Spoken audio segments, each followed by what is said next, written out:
Everyone, कशा आहात तुम्ही? आय होप तुम्ही सगळे मजेत असाल आणि मी पण मजेत आहे. तर आज खूप दिवसांनी व्हिडिओ स्टार्ट केले. तर आज आपण बघणार आहेत हॉरर स्टोरी स्केरी पंपकिन या चॅनलवर. तुम्हाला पण यांचे व्हिडिओज बघायचे असतील तर डिस्क्रिप्शनमध्ये लिंक दिले, तिकडे जाऊन बघू शकता. आणि तुम्हाला अशा स्टोरी आवडत असतील तर मला कमेंट सेक्शनमध्ये सांगा, मी त्याच व्हिडिओ बनवेल. शेवटपर्यंत व्हिडिओ बघत राहा आणि चला आता व्हिडिओ स्टार्ट करूयात.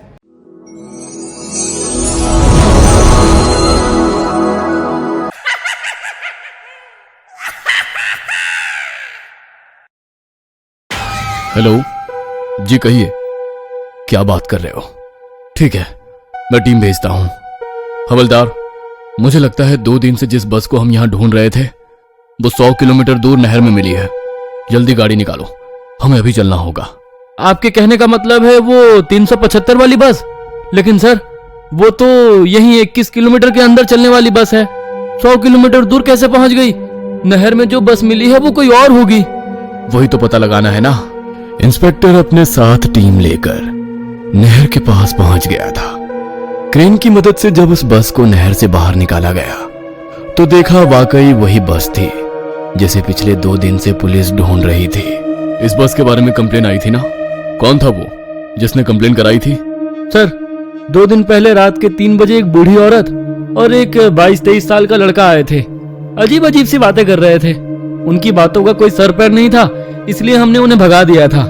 बुलवाओ उन्हें, और हाँ, जिस डिपो की ये बस है वहां से भी बुलवाओ किसी को जो ड्राइवर के बारे में जानकारी दे सके। कुछ ही देर के बाद बस का मैनेजर और वो बूढ़ी औरत इंस्पेक्टर के सामने खड़े हुए थे। ये बस तुम्हारे ही डिपो की थी ना? जरा पहचान करके बताओ, ये ड्राइवर और कंडक्टर तुम्हारी बस के ही है? जी सर, ये हमारे ही डिपो की बस है। 3 दिन पहले आखिरी बार ये बस प्रेग्नेंट हिल्स के लिए निकली थी, लेकिन अचानक से कहाँ गायब हो गई कोई नहीं जानता। नहीं सर, 3 दिन नहीं, 2 दिन पहले रात के 2 बजे मैंने फ्रेग्रेंट हिल्स जाने के लिए यही बस ली थी। बस में एक ड्राइवर और एक लेडी कंडक्टर भी थी। बस में मेरे साथ साथ एक कपल और एक 22 से 23 साल का लड़का भी चढ़ा था। वही लड़का जो मेरे साथ पुलिस में कंप्लेंट दर्ज कराने के लिए भी आया था। और वो कपल, वो कहाँ गए? उनकी तो डेड बॉडी भी नहीं मिली बस के अंदर से। हाँ, वो लोग थोड़ी दूर पर ही बस से उतर गए थे। उसके बाद 3 लोग बस में चढ़े जो दिखने में बहुत ही अजीब से नजर आ रहे थे। मैंने उस दिन इंस्पेक्टर को बताया था, लेकिन किसी ने भी मेरी बात पर यकीन नहीं किया। वो 3 लोग इंसान नहीं थे सर, मैंने खुद अपनी आंखों से देखा, वो कुछ और ही था। बूढ़ी की बातें सुनने के बाद इंस्पेक्टर का दिमाग चकराने लगा था। ठीक है, तुम जाओ। हवलदार, रूट नंबर 375 की सारी फुटेज निकलवाने को कहा था ना, क्या हुआ उसका? सर, रूट नंबर 375 की पूरी फुटेज मैंने खुद चेक की है। ये बुढ़िया और वो लड़का जहां पर उतरे उसके आगे बस पूरे रूट पर कहीं भी नजर नहीं आई। इनके उतरने के बाद पता नहीं बस कहां गायब हो गई। तुमने जाकर कैमरे चेक किए? हो सकता है आगे के कैमरे खराब हो। नहीं सर, कैमरे खराब नहीं है, सारे फुटेज है हमारे पास, लेकिन ये बस उस रूट पर आगे कहीं गई ही नहीं। अचानक से ना जाने कहां गायब हो गई। सर, एक और बात, ये एक छोटे से रूट पर चलने वाली बस है। इसमें 20 किलोमीटर से ज्यादा चलने का डीजल ही नहीं था। अगर बस 100 किलोमीटर दूर यहाँ नहर तक आई है तो जरूर कहीं ना कहीं डीजल भरवाया होगा। आप सीसीटीवी निकलवाइए ना। मैनेजर की बात सुनकर इंस्पेक्टर सारे पेट्रोल पंप्स की फुटेज निकलवाता है, लेकिन एक भी फिलिंग स्टेशन पर बस नजर नहीं आती। सर, 5 बॉडी को पोस्टमार्टम के लिए भेज दिया है। डॉक्टर का कहना है कि ये बॉडी तो 2 दिन पुरानी नहीं है, बल्कि इसमें से जो 3 बॉडीज हैं जिनके शरीर पर अजीबोगरीब से कपड़े थे, वो तो इतनी बुरी हालत में है कि लगता है हफ्तों से पानी में ही थी। और ड्राइवर और कंडक्टर की भी कम से कम 1 हफ्ते पहले मौत हुई होगी, ऐसा लगता है। इंस्पेक्टर को कुछ समझ में नहीं आ रहा था कि ये पहेली आखिर है क्या।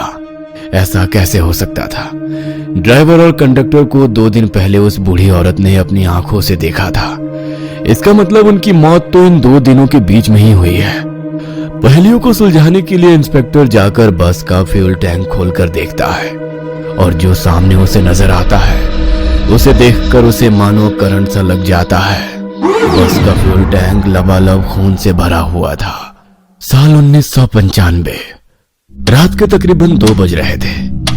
एक तो गहरी ठंडक, ऊपर से पिछले 2 घंटे से लगातार बारिश हो रही थी, जिसके कारण उस 22 साल के लड़के का बस स्टॉप पर खड़े रहकर बस का इंतजार करना मुश्किल होता जा रहा था। चीन में फ्रेग्रेंट हिल तक जाने के लिए ये इस रूट की आखिरी बस थी और इस समय उसे रूट नंबर 375 की इस आखिरी बस का बेसब्री से इंतजार था। चारों ओर घना कोहरा फैला हुआ था, जिसके कारण सामने कुछ मीटर पर खड़े हुए लोग भी साफ नजर नहीं आ रहे थे। पिछले आधे घंटे में बस स्टॉप से कोई भी बस होकर नहीं गुजरी थी। एक युवक बस का इंतजार कर ही रहा था कि तभी उसे सामने से एक बूढ़ी औरत छड़ी टिकाती हुई बस स्टॉप की तरफ आती नजर आती है। बूढ़ी औरत के वहां पहुंचने के कुछ ही मिनट के बाद रूट नंबर 375 की बस स्टॉपेज पे आके रुक जाती है। वो बूढ़ी औरत और युवक बस में चढ़ जाते हैं। बस आगे बढ़ने ही वाली थी कि तभी कोई बस को हाथ हिलाकर रोकने का इशारा करता है। ड्राइवर ने एक बार फिर ब्रेक लगा दिया था। एक कपल हाथों में हाथ डाले बस में चढ़ते हैं और ड्राइवर के पीछे वाली सीट पर बैठ जाते हैं। वो बूढ़ी औरत और लड़का भी बस में आमने सामने वाली सीट पर बैठ गए थे। बस में कुछ मिलाकर सिर्फ 4 ही सवारियां थी।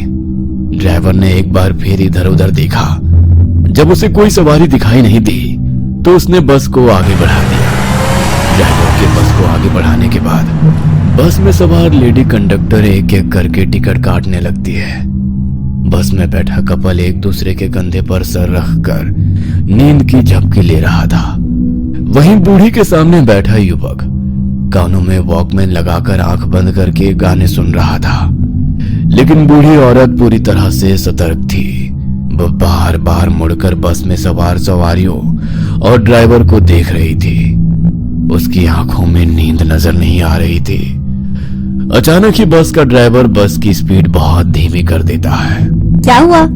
बस इतनी धीरे क्यों कर दी? सामने इतना कोहरा है, कुछ समझ नहीं आ रहा है कि सड़क किस तरफ है। ज्यादा तेज चलाऊंगा तो एक्सीडेंट हो सकता है। अच्छा ठीक है, आप ध्यान से चलाइए। चारों ओर बिल्कुल सन्नाटा था। बारिश बंद हो चुकी थी और सड़कों पर कोई भी गाड़ी नजर नहीं आ रही थी। बस भी लगभग खाली ही थी, जिसकी वजह से गाड़ी के इंजन के अलावा और किसी भी तरह की आहट गाड़ी में से सुनाई नहीं पड़ रही थी।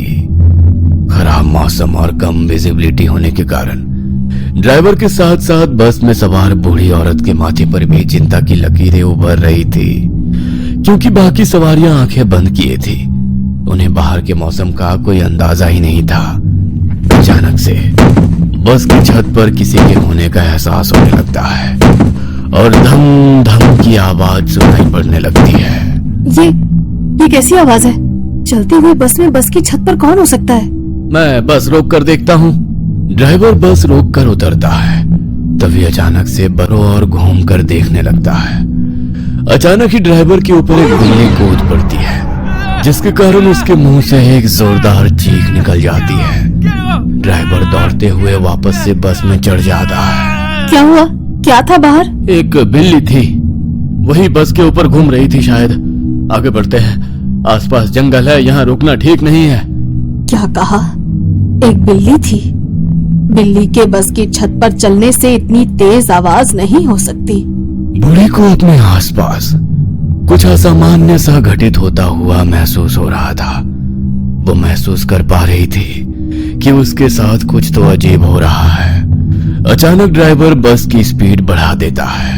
अरे सामने कुछ नजर नहीं आ रहा है और तुम इतना तेज बस दौड़ा रहे हो, कर क्या रहे हो? बुढ़िया की बात का जवाब दिए बिना ड्राइवर घूमते हुए एक नजर बुढ़िया की ओर देखता है और एक बार फिर से अपना पांव एक्सीलेटर के ऊपर रख देता है। सामने सड़क पर एक दोराहा नजर आ रहा था, जहां से सड़क लेफ्ट और राइट 2 डायरेक्शन में डिवाइड हो रही थी। ड्राइवर बस को बाईं ओर मोड़ लेता है। अरे कैसे ड्राइवर हो तुम? किधर मोड़ लिया बस को? ये रास्ता जंगल की तरफ जा रहा है। नए नए भर्ती हुए हो क्या? रास्ता ठीक से नहीं मालूम? अरे आप आराम से बैठिए ना, बार बार क्यों टोका टोकी कर रही हैं? मुझे पता है कि अपना काम कैसे करना है। इस रास्ते पर ट्रैफिक कम होता है, कोहरे में इधर से जाना सेफ रहेगा और ये शॉर्टकट भी है। आप चिंता मत करो, थोड़ी देर बाद ये आगे जाकर उसी रास्ते पर मिल जाएगा। बूढ़ी को ड्राइवर के हाव भाव काफी बदले हुए नजर आ रहे थे। कुछ देर बाद तेज गति से दौड़ती बस को ड्राइवर अचानक ब्रेक लगाकर रोक लेता है। क्या हुआ? ऐसे अचानक से बस क्यों रोक दी? अब तो फ्रेगनेंट हिल से पहले बस का कोई स्टॉपेज भी नहीं है। वैसे भी ये जंगली इलाका है, यहाँ पर बस रोकने का मतलब क्या है? वो सब मैं जानता हूँ, लेकिन देखो सामने कुछ लोग खड़े हुए हैं और लगातार हाथ से बस को रोकने का इशारा कर रहे हैं। अरे तो ऐसे ही कोई बीच सड़क पर खड़े होकर बस को रोकने के लिए कहेगा तो आप गाड़ी रोक देंगे क्या? इतनी रात को ऐसे ही बस रोक देना मुझे तो कुछ ठीक नहीं लग रहा। आप दरवाजा मत खोलिए। ड्राइवर साहब सही कह रहे हैं, सामने 3 लोग खड़े हुए नजर आ रहे हैं, उन्हें मदद की जरूरत हो सकती है। ये इस रूट की आखिरी बस है, अगर हम उन्हें अंदर नहीं आने देंगे तो शायद पूरी रात जंगल में ही बितानी पड़े। ड्राइवर की बात सुनकर बाकी की सवारियां कुछ नहीं कह पाती और ड्राइवर बस के दरवाजे खोल देता है।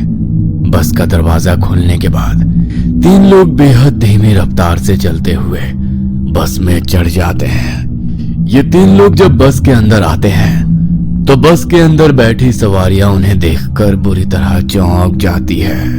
बस में चढ़ने वाले 3 लोगों में से 2 ने बीच वाले आदमी को इस तरह से पकड़ा था जैसे वो शराब पिए हो या खुद से चलने के लायक ना हो। वो सहारा देकर घसीटते हुए किसी तरह उसे बस की सबसे पिछली सीट तक ले जाते हैं और वहीं जाकर बैठ जाते हैं। उन तीनों में एक बात जो सबसे ज्यादा अजीब थी वो ये कि इस समय 1995 चल रहा था, लेकिन उन तीनों की वेशभूषा ऐसी थी जैसे वो 18वीं शताब्दी में आए हो। सर पर पौराणिक चीनी टोपी पहने होने के कारण उनका चेहरा भी साफ नजर नहीं आ रहा था। इसके साथ ही उनके बाल भी लंबे और बेतरतीब बिखरे हुए थे, जिसके कारण चेहरा दिखाई नहीं पड़ रहा था। तीनों नए पैसेंजर्स को बैठाने के बाद बस एक बार फिर से आगे बढ़ गई थी। बस जैसे जैसे आगे बढ़ रही थी, बस के अंदर की हवा में कुछ अजीब सा भारीपन महसूस होने लगा था। ये किन लोगों को बैठा लिया है तुमने? तुम्हें इन्हें देखकर कुछ सिरहन सी महसूस नहीं हो रही? उनके कपड़े देखो, आज के समय में कौन ऐसे कपड़े पहनता है? इतने पुराने और भद्दे लग रहे हैं, जैसे कभी धुले ही नहीं हैं। आपने गौर किया? बस के अंदर अचानक दुर्गंध फैल गई है। ऐसा लगता है जैसे कुछ सड़ रहा है यहाँ। मुझसे तो सांस भी नहीं ली जा रही है। ये क्या बोल रही हैं आप? ऐसा तो कुछ भी नहीं है। इधर पीछे गांव में एक थिएटर है, ये लोग उधर नाटक कंपनी से ही आए होंगे। आप उन पर ध्यान मत दीजिए। जब से वो लोग बस में आए तब से 1 इंच भी हिले नहीं, ना ही उन्होंने कोई बात की। फिर तुम्हें कैसे पता कि वो थिएटर से आए हैं? तुम उनकी तरफदारी क्यों कर रही हो? 5 किलोमीटर के बाद आपका स्टॉपेज आ जाएगा, तब तक चुप करके बैठो, समझी? कंडक्टर की बात सुनकर बूढ़ी ने एक नजर अपने सामने बैठे लड़के की ओर देखा। वो भी इस समय बूढ़ी को ही देख रहा था। बूढ़ी कुछ देर तक बेचैनी में इधर उधर देखती है और उसके बाद सामने वाले लड़के को घूरने लगती है। बस अब जंगल पार करने के बाद फ्रेगनेंट हिल्स जाने वाली मेन रोड पर आ गई थी। हमें इधर ही उतार दो। कपल बस से उतरकर जा चुका था। उनको बस से उतरकर जाते देख कंडक्टर की आंखों में कुछ बेचैनी सी नजर आ रही थी। कंडक्टर के समझाने के बाद भी बस में बैठी बूढ़ी औरत कभी पीछे मुड़कर उन तीनों अजीब पैसेंजर्स को देखती तो कभी सामने बैठे लड़के को। अचानक, ए लड़के, मेरा पर्स लिया ना तुमने? बूढ़ी औरत देखकर फायदा उठाता है, हाँ? क्या कहा? मैंने पर्स उठाया? मैं चोर नजर आता हूँ क्या? हाँ, चोर ही नजर आता है। तेरी शक्ल पर लिखा है तू 1 नंबर का चोर है। निकाल मेरा पर्स। बूढ़ी के इस तरह आंखें दिखाकर चोरी का इल्जाम लगा देने से वह लड़का भी बुरी तरह बौखला गया था। आपकी उम्र का लिहाज कर रहा हूँ वरना। अरे क्या बेहूदगी है ये, मैं तो जानता भी नहीं आपके पास पर्स था भी या नहीं। बूढ़ी की आवाज लगातार बढ़ती जा रही थी और उसी के साथ अब लड़का भी गुस्से में आ गया था। तू उतर नीचे, तुझे मैं तेरी औकात दिखाती हूँ। अभी पुलिस को तेरी शिकायत करूंगी। सीनियर सिटीजन्स की ताकत अभी पता नहीं है तुझे, समझा? बूढ़ी और वो लड़का अब ड्राइवर के पास खड़े होकर बस रोकने के लिए चिल्लाना शुरू कर देते हैं। उनका चीखना चिल्लाना देख ड्राइवर गुस्से में बस रोककर उन्हें जाने देता है। अरे माता जी, अब आप ऐसा करिए, पुलिस बुलाइए। अब पुलिस ही बताएगी मैं सही हूँ या गलत। पुलिस की जरूरत नहीं है। मैं जानती हूँ तुम बेकसूर हो, लेकिन तुम मेरे पोते के उम्र के हो। तुम्हें उस बस में अकेले नहीं छोड़ सकती थी, इसीलिए मैंने ये सब किया। मतलब वो सब ड्रामा था? अरे आपको पता भी है आपने क्या किया? इतनी रात को इस सुनसान रोड पर कहाँ जाएंगे हम? कैसे जाएंगे? तुमने देखा वो 3 लोग जो बस में चढ़े थे? तुम कान में गाने लगाकर मस्त हो गए थे, लेकिन मेरी ये बूढ़ी आंखें बहुत बेचैन थी। मैं लगातार बस में हो रहे हर छोटे से छोटे इंसिडेंट पर नजर बनाए हुए थी। मैंने देखा बस के पीछे की एक खिड़की खुली है, जहाँ से ठंडी हवा आ रही है। उस हवा से उन आदमियों के कपड़े उड़े। तब मैंने देखा उनके पाँव ही नहीं थे। बीच वाले आदमी के चेहरे पर बिखरे बाल हवा में उड़े तो मैंने देखा बीच वाले आदमी का चेहरा, नाक, मुंह कुछ नहीं था। हमारे गांव में ऐसे लोगों को प्रेत कहा जाता है। मैं कंडक्टर को उनके बारे में बताना चाहती थी। मैंने पर्स से छोटा आईना निकाला। उस आईने में कंडक्टर साफ दिखाई देना चाहिए, लेकिन मेरे कोशिश करने के बाद भी मैंने देखा कंडक्टर का चेहरा आईने में दिखाई ही नहीं पड़ रहा है। हम दोनों लकी हैं जो उन्होंने हमारे झूठे झगड़े पर भरोसा किया और हमें यहाँ उतार दिया। आपका बहुत बहुत धन्यवाद। अगर आपकी बातें सच है तब तो ड्राइवर की जान को भी खतरा है। पता नहीं उसके साथ क्या होगा। चलो हम थाने में जाकर रिपोर्ट लिखा देते हैं। बूढ़ी और लड़का थाने जाते हैं और सारी बातें बता देते हैं, लेकिन इंस्पेक्टर को उनकी बेसिर पैर की बातों पर यकीन नहीं होता और वो उन्हें वहां से बाहर निकाल देता है। 2 दिन बाद पुलिस को बस तो मिल गई थी, लेकिन ये घटना पुलिस के लिए एक अबूझ पहेली बन चुकी थी। डीजल की बजाय खून से चलकर वो बस बिना किसी कैमरे की नजर में आए 100 किलोमीटर दूर कैसे पहुंची? इस सवाल का जवाब किसी के पास नहीं था। वो 3 आदमी कौन थे उनकी कभी शिनाख्त नहीं हो सकी। इस घटना के बाद पूरे चीन में डर की लहर दौड़ गई थी। कहते हैं उस घटना के बाद भी कई बार रात के अंधेरे में रूट नंबर 375 की बस लोगों को नजर आ जाती है। वाव, खूप छान होती स्टोरी, मला तर खूप आवडली आणि तुम्हाला आवडली असेल तर कमेंट सेक्शनमध्ये सांगा मला आणि भेटूयात अशाच पुढच्या नवीन व्हिडिओमध्ये। तर व्हिडिओ आवडली असेल तर नक्की लाईक करा, कमेंट करा आणि आपल्या चॅनलला नवीन असेल तर सबस्क्राईब करायला विसरू नका। पटकन जाऊन सबस्क्राईब करा। चला भेटूयात नवीन व्हिडिओमध्ये। बाय।